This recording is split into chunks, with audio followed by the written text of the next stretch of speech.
क्या देश की सेनाओं की वीरता के नाम पर वोट बटोरने वाली मोदी सरकार देश की सेनाओं के साथ धोखा कर रही है? देश की सेना का मनोबल तोड़ रही है? आज सवाल सीधा यह है। नमस्कार दोस्तों, सभी पेंशन धारकों का मैं एक बार फिर से हार्दिक स्वागत करती हूं। दोस्तों, आप सभी जानते हैं कि देश में क्या हो रहा है। पेंशन धारकों के साथ, देश के फौजियों के साथ, देश के जवानों के साथ किस प्रकार से अन्यायपूर्ण व्यवहार किया जा रहा है। यहाँ तक कि कोर्ट के फैसले जो हमारे पेंशन धारकों के हक में आते हैं उन्हें भी नहीं माना जा रहा है। इसी पर डिटेल में आप अगर ये वीडियो देखेंगे तो जानेंगे किस प्रकार से फौजियों के हक में कि ये बोला गया है, विपक्ष के द्वारा आवाज़ उठाई गई है। और अगर आप पहली बार चैनल को विजिट करें तो सब्सक्राइब कर लें और वीडियो को एंड तक जरूर देखें। क्या देश की सेनाओं की वीरता के नाम पर वोट बटोरने वाली मोदी सरकार देश की सेनाओं के साथ धोखा कर रही है? देश की सेना का मनोबल तोड़ रही है? आज सवाल सीधा यह है। हर राष्ट्र भगत के लिए इससे ज्यादा तकलीफदेह विषय हो ही नहीं सकता।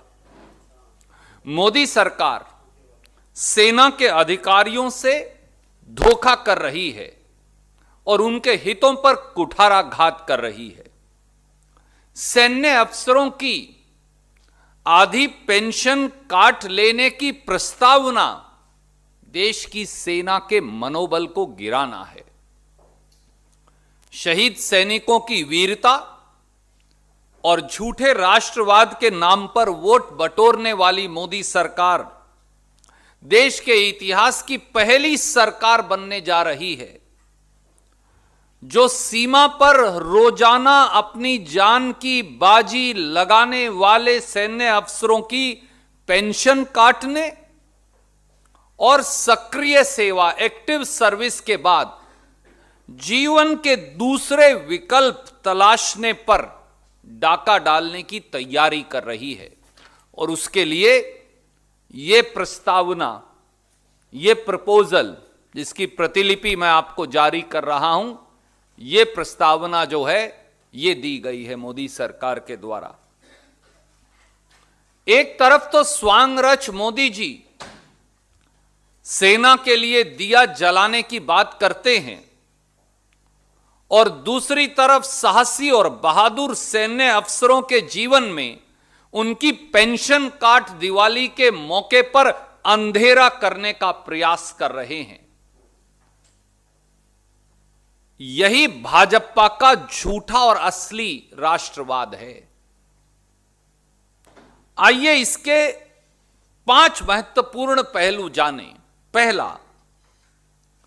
सेना में भर्ती होते हुए यानी मिलिट्री कमीशन के समय इंडियन मिलिट्री एकेडमी में हर सैन्य अधिकारी से 20 साल की कंपलसरी सर्विस का बॉन्ड भरवाया जाता है। हम सब जानते हैं 20 साल की सैन्य सेवा के बाद, सेना की सेवा के बाद सैन्य अधिकारी लास्ट ड्रॉन पे के ऊपर फुल पेंशन पर रिटायर हो सकता है, यानी लास्ट ड्रॉन पे की आधी तनख्वाह पेंशन होगी।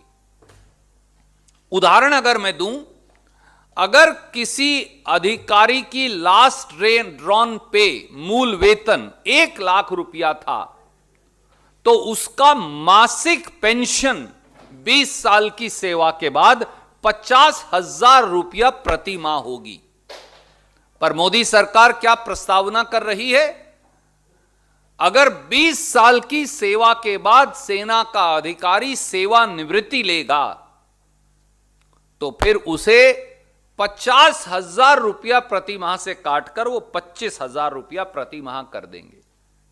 यानी लास्ट ड्रॉन पे जो फुल पेंशन मिलती थी अब उसको आधा काट दिया गया है। साथियों, अपनी जान की बाजी लगाकर देश की सेवा करने वाले अधिकारियों कि आधी पेंशन काटने की ऐसी निर्मम और निर्दयी प्रस्तावना केवल सेना विरोधी मोदी सरकार ही कर सकती है।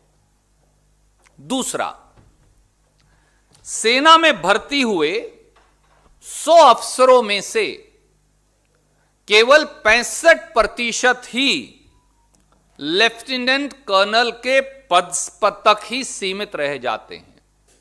यानी अगर 100 अफसर भर्ती हुए तो 65% केवल लेफ्टिनेंट कर्नल के पद तक पहुंच पाएंगे, उससे ऊपर नहीं। केवल 35% अधिकारी ही कर्नल, ब्रिगेडियर या उससे ऊपर वाले पदों पर जाएंगे। मैं जिस दिन भर्ती हुआ उस दिन मेरी सेवा की यह शर्त है कि मैं 20 साल के बाद फुल पेंशन पर रिटायर हो सकता हूं।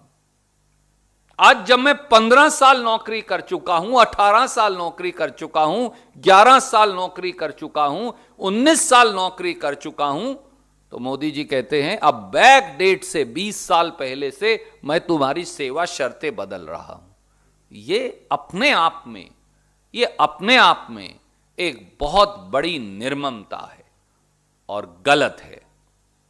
इससे सेना के अधिकारियों का मनोबल टूटेगा। मैं इल्जाम लगाता हूं कि मोदी सरकार सेना के अधिकारियों का मनोबल तोड़ने का षड्यंत्र कर रही है। और पांचवा, साथियों, भारत की तीनों सेनाओं में पहले से ही 9,427 अफसरों की कमी है, जो 2019 का आखिरी आंकड़ा उपलब्ध है। जून 2019 के आंकड़े बताते हैं कि थल सेना में 7,399, नौसेना में 1,000